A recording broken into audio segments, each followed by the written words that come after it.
ફક્ત 1.5-2 વર્ષ પહેલાંની વાત છે.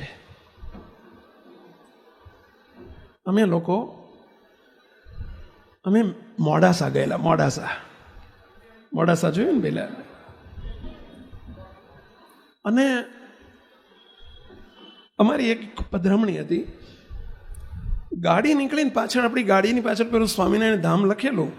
એટલે કે આપણો યુવાન, આપણો કિશોર જે મોડાસા કોલેજમાં, એન્જિનિયરિંગ કોલેજમાં ભણતો હતો, અને એ છોકરો ગાડી પાછળથી જોઈ ગયો. આપણા ગુરુકુલનો વિદ્યાર્થી, 3 વર્ષ રહેલો આપણા ત્યાં, અને સ્વામિનારાયણ ધામ વાંચ્યું ગાડી પાછળ. એટલે દોડતો ગાડીની પાછળ દોડ્યો. અમારી પધરામણી હતી એટલે ગાડી આગળ ઊભી રહી એટલે દોડતો આવ્યો. આવીને સીધો જ અમે ગાડીમાં ઉતરતા આવી ગયો. અને આવીને એકદમ મને કે સ્વામી મને ઓળખ્યો. એના કપાળમાં તિલક ચાંદલો જોયો. એટલે મેં એને તરત કહ્યું કે ભાઈ તને ક્યાંક જોયો છે, કારણ કે 5-6 વર્ષ પહેલાં એણે છોડી દીધેલી ગુરુકુળ. મને કે સ્વામી ગુરુકુળનો વિદ્યાર્થી છું. કે બહુ સરસ, લ્યો ક્યાં છું? તો કે મોડાસા ભણું છું. એક રૂમમાં અમે 3 વિદ્યાર્થીઓ સાથે રહીને, રૂમ પાર્ટનર રહી, અને 3 છોકરાઓ એક રૂમમાં રહી અને અમે ભણીએ છીએ. સ્વામી મારા ઘેર પધરામણી ના આવો. ક્યાં તારું ઘર? તો કે સ્વામી સામે જ છે. આ તો હું ઘર બહાર ઊભો હતો ને મેં એકદમ ગાડી જોઈ એટલે હું દોડ્યો. સ્વામી સામે જ મારું ઘર છે. મેં કીધું ચાલ આવીએ, અહીં પધરામણી પતાવીને તારા ઘેર આવીએ. અમે એના ઘેર ગયા. સાંભળજો આ દુનિયાદારી શું કરે છે. એના ઘેર ગયા, આરતી કરી, દીવો કર્યો, બેઠા. મેં કીધું તારું ગામ કયું? કે સ્વામી ગામ શું કહીને હું કહું, પણ શું કહીને મને કહેવાની મન નથી થતું. મેં કેમ? તારા મમ્મી પપ્પા ત્યાં રહે છે?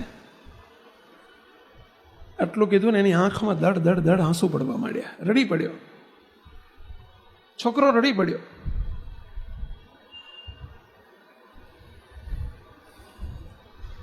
એટલે મને બહુ દુઃખ થયું. એને બાથમાં ઘાલીને ભેટી પડ્યો. કોઈ રડ નહીં સેવો જે હોય કે. મને કે સ્વામી આપનો એક પણ પ્રશ્નનો જવાબ હું આપી શકું એમ જ નથી. કેમ? પછી એણે મને જે વાત કરી, અમારી આંખમાં આંસુ આવી ગયું. વાત સાંભળ. એ કે સ્વામી હું 10 વર્ષનો હતો ને મારા પપ્પા એક્સિડન્ટમાં દમમાં જતા રહ્યા, એક્સપાયર્ડ થઈ ગયા. મારી મમ્મી, હું 8મામાં આવ્યો ને એટલે હું એ વખતે 13 વર્ષનો સ્વામી હતો. મને ગુરુકુળમાં મૂકી આવ્યા. ત્યારે સ્વામિનારાયણ ધામ ઉપર મને મૂકી ગયા. સ્વામી મારી મમ્મીએ સંતોને લખીને મોકલ્યું કે અમારી ગરીબ પરિસ્થિતિ છે, અમને માફી આપો તો સારું. એટલે સ્વામી મને 75% માફીમાં હું રહ્યો 3 વર્ષ. માત્ર ટોકન ફી મારી મમ્મી ભરતી હતી 25%. સ્વામી હું 8મું, 9મું ને 10મું વેકેશનમાં મારી મમ્મી કહેતી કે બેટા તને ફાવતું હોય ને તો ત્યાં ગુરુકુળમાં રહેજે વેકેશનમાં.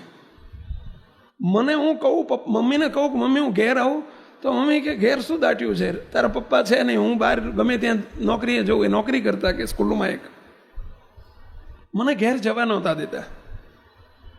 મને સંતો જોડે ફાવી ગયું એટલે હું સંતો જોડે રહેતો, વેકેશને ત્યાં જ પસાર કરતો. સો એ 10માની પરીક્ષા પછી હું જ્યારે ઘેર ગયો, પરીક્ષા પતાવીને મેં ફોનથી કહી દીધેલું કે મમ્મી હું આ તારીખે આવું છું, મારી પરીક્ષા પતી ગઈ છે, સારા પેપર ગયા છે. સ્વામી હું જે દિવસે મારા ઘેર ગયો, હું ગામનું નામ તમારી આગળ નથી બોલતો, તમારી નજીકનું ગામ છે એટલે નથી બોલતો. મને કે સ્વામી હું જ્યારે ઘેર ગયો, ઘરે તાળો. બાજુમાં જઈને પૂછ્યું કે મમ્મી ક્યાં છે? તો કે તારા મમ્મી કાલે જ ક્યાંક બેગ લઈને નીકળ્યા હતા અને કહ્યું હતું કે મારો દીકરો કાલે આવશે, એના 1 કિલો કવર આપજો. એટલે તારા માટે એક કવર આપ્યું છે. સ્વામી મેં કવર જોયું, ખોલ્યું. કવરમાં મારી મમ્મીએ લખેલું, બેટા તારા બાપા મને છોડીને ચાલ્યા ગયા, તું ભણવા ગયો, હું એકલી રહી ગઈ, મારે કોના આધારે જીવવાનું? એટલે મેં બીજું લગ્ન કરી લીધું છે અને હું આજે એ પુરુષ સાથે જઉં છું. હું ક્યાં જઉં છું એ મારે તને બતાવવાની જરૂર નથી. તું તારું કરી લેજે, હું મારું કરી લઈશ. છેલ્લા જય સ્વામિનારાયણ.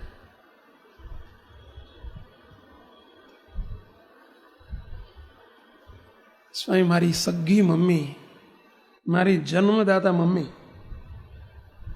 મને મૂકીને ચાલી ગઈ.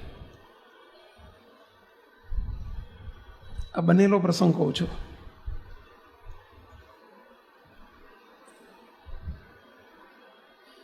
મુક્તો આ દુનિયામાં બે હાથ જોડીને વિનંતી કરીએ છીએ, ભગવાનને મારા કરજો. ખરી વેળાનો ખજીનો એ છે, જ્યારે સમય આવે છે ને ત્યારે દુનિયામાં કોઈ મદદ નથી કરતું ને એમાંય જ્યારે છેલ્લો સમય આવે ને, અંતકાળ સમય, અને એ વખતે ચારેય બાજુ બધા સગા બેઠા હોય. કોઈને તમે મૃત્યુ સમય જોયો હોય તો એક તો નાડીઓ ખેંચાતી હોય, ડૉક્ટરો છૂટી પડ્યા હોય, કોઈ આધાર ન હોય, આદિ વ્યાધિની ઉપાધિઓ આવીને વિટમણા વળગેલી હોય. એ વખતે મદદ કરશે ભગવાનને ભગવાનના સાચા સંત મુક્તો.